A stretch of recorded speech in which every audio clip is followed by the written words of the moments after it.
¿Cómo ve el gabinete? ¿Cómo tendría que ser el gabinete?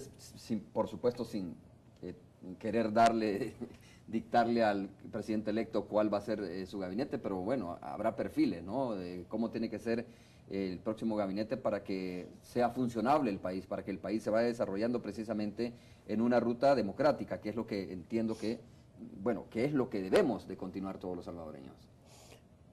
Bueno, yo pienso que el presidente electo Funes va a querer tener personas, primero que tengan conocimiento de su materia, porque esto es muy importante, que se conozca la materia, pues si es el tema de salud, pues se tiene también que conocer el tema de salud. Pero a la vez tiene que ser un gabinete político, porque para poder manejar un país se necesita tener la capacidad técnica, pero para también tener ese manejo político para poder impulsar muchos temas, para poder buscar entendimientos. Un gabinete también compuesto por personas que no sean únicamente del círculo del partido, sino, y lo ha dicho, pues que va a buscar un gabinete plural, que va a buscar acercamientos con otros, con personas independientes, lo cual me parece a mí que es sumamente positivo. Bueno, vamos a hacer la pausa comercial, más adelante vamos al enlace con la radio 102.9, por cierto, ayer la señora vicepresidenta estuvo con Pencho y Aida, ¿no? Así es que vamos a saludarles ahora también. Volvemos en breve. Bueno, a ver, el subsidio a la energía eléctrica fue eliminado ya de nuestro país, así es que, por lo tanto, el secretario técnico de la presidencia dijo esto va a ser un efecto de cascada, no hay que mentir respecto a esto, es una situación bastante complicada. Yo decía, comenzando la entrevista con la señora vicepresidenta, que las señales que tenemos es que hay una situación de crisis económica bastante complicada en el país. Me refiero al hecho mismo. Por ejemplo, hace 2 días yo recibí un correo aquí en el programa y decía que los empleados del Ministerio de Hacienda se les había retrasado el pago. Ahora veo también en otra dependencia del Estado como el CENTA, ¿no? Que es una institución bastante grande, también tuvieron problemas para pagarle a los empleados.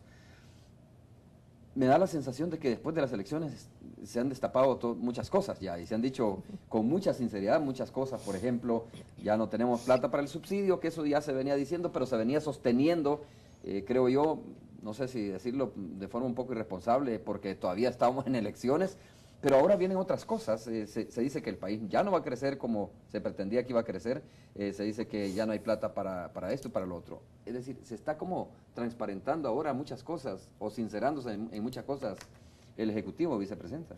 Yo creo que tuvimos durante las elecciones los medios totalmente tomados por todo lo que era la política. Cada vez que encendíamos la televisión, que abríamos los periódicos, que escuchábamos la radio, solamente teníamos la discusión política, y eso lo tuvimos durante varios meses. Al final, yo creo que a los salvadoreños ya nos resultaba difícil decidir, bueno, qué parte es política y qué parte es la realidad. Ahora, pasan las elecciones, se cierra ya un ciclo, y vemos, bueno, cuál es la realidad, cuál es el escenario político, económico, social en que nos encontramos. Estamos viviendo, estamos siendo parte de lo que es, estamos siendo impactados por lo que es una crisis económica mundial. Pero los salvadoreños también, que no se nos olvide, que no solamente estamos viviendo y estamos inmersos en una crisis económica mundial, veníamos de una crisis de los precios del petróleo, ocasionada por los precios del petróleo, pues que estuvimos pagando facturas petroleras que prácticamente cuadruplicaron lo que eran los gastos del Estado, ¿verdad? Y esto fue durante mucho tiempo, y ese incremento en los precios del petróleo impactó además todos los demás bienes. Ahora, y servicios. Además, estuvimos atravesando hace un par de años lo que era una crisis alimentaria. Entonces veníamos de la combinación de eso, de la crisis en los precios del petróleo, de lo que era la crisis alimentaria, se suma la crisis económica mundial, entra en recesión el principal socio comercial nuestro. Al entrar en recesión el principal socio comercial nuestro se ve afectado, nuestro segundo socio comercial, por supuesto que estamos sufriendo. ¿Qué nos sucede? Si estábamos creciendo al inicio del 2008 con un 18.5% en las exportaciones, vemos ahora una caída de más del 10% en las exportaciones.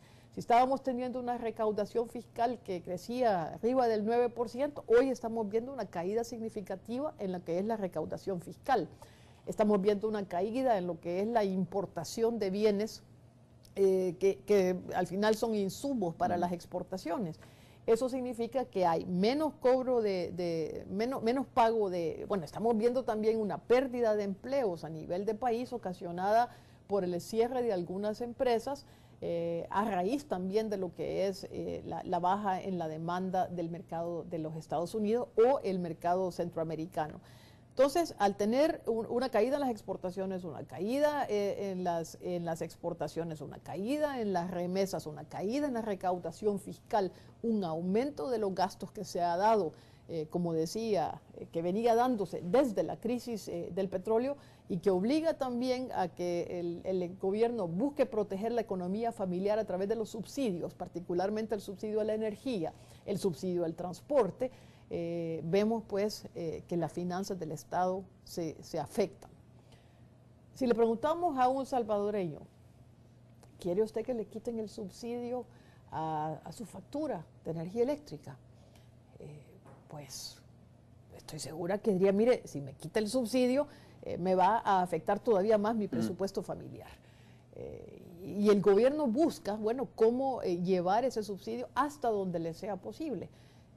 Yo particularmente siempre insistí en que buscáramos focalizar el subsidio como pudiéramos. Ahora va a ser, se hizo obligatoria esa medida, se dio de una sola vez, el gobierno llegó hasta donde pudo. Por supuesto que están afectadas las finanzas del Estado, pero están afectadas por esas crisis que venimos viviendo y de las que todavía no hemos salido. Pero faltó mucha transparencia en este discurso realmente, sincerarse con la población salvadoreña. Yo sigo insistiendo de que, bueno, y tiene lógica, tiene sentido, ¿no? En un periodo electoral no es fácil decirle a la gente, venga, le vamos a quitar el subsidio, no es fácil decirle, mire, ciertamente las remesas han bajado, no es fácil decirle, mire, ciertamente la situación económica es delicada, las exportaciones cayeron. Bueno, todos esos temas, ¿no? Como que se mantuvieron. Es que uno no debe uno de dejar de acordarse, por ejemplo, cuando se le preguntaba al Ejecutivo, decía, las finanzas están sanas. Bueno, las remesas no han caído tanto como esperábamos, es decir, la situación del país es bastante buena, vamos a crecer a un ritmo no como el año anterior, pero el ritmo va a ser del crecimiento del 2 punto y algo, no recuerdo. Entonces, se mantiene una cuestión como bastante ficticia, que al final, cuando pasan las elecciones, se corre el telón y se ve el túnel oscuro. Bueno, es que yo recuerdo haber estado en una entrevista hace más de año y medio, donde me decían, el país está en crisis. Y yo decía, no, el país no está en crisis. Y me querían insistir en llevarme a que estábamos en crisis. Decía, pero es que no estamos en crisis. Nosotros tenemos ahorita una recaudación que está muy positiva, tenemos exportaciones que están bien, tenemos la inflación bajo control, tenemos nuestras importaciones de bienes de capital que están subiendo, el país está teniendo inversión importante. O sea, el país no estaba en crisis. Ahora, claro, se ha ido deteriorando la situación del país aceleradamente y se ha deteriorado particularmente porque Estados Unidos, nuestro principal socio comercial, todavía no sale de la situación en que está. Nuestros socios centroamericanos tampoco, ¿verdad? No se ve la perspectiva de que van a salir. La situación económica para nosotros como país se complica o se combina con lo que es la coyuntura político-electoral, lejos de decir, bueno, vamos a ver qué hacemos, de pensar solamente en la crisis. Los salvadoreños los inversionistas están además pensando, bueno, mejor frenemos lo que son las inversiones porque no sabemos qué es lo que va a pasar en El Salvador, no sabemos qué es lo que va a pasar si llegara a ganar la izquierda, si llegara al poder, cuáles van a ser las señales que se van a enviar. Entonces aquí hay además un factor adicional que es el factor político que frena además lo que son pues la inversión y por supuesto afecta el empleo, por supuesto afecta la economía familiar, requiere todavía más de que el Estado proteja la economía familiar o los grupos más vulnerables, que es algo que va a tener que seguir haciendo el presidente electo. Él ha hablado, por ejemplo, de su plan anticrisis. ¿Qué va a contemplar ese plan anticrisis? Lo primero, proteger a los sectores más vulnerables del país. Lo segundo, ver cómo puede garantizar el empleo que ya está. Y lo tercero, bueno, ver cómo puede generar empleo adicional para que los salvadoreños puedan ver cómo salen adelante y pueden hacerse cargo de sus propias necesidades. Entonces, esta situación, y yo decía, hoy va a darse una dosis de realismo. ¿Se ha manejado realmente con mucha responsabilidad las finanzas? Subsidio por aquí a los buceros, por otro lado energía eléctrica, agua, gas, etcétera. Las finanzas se han manejado bastante bien.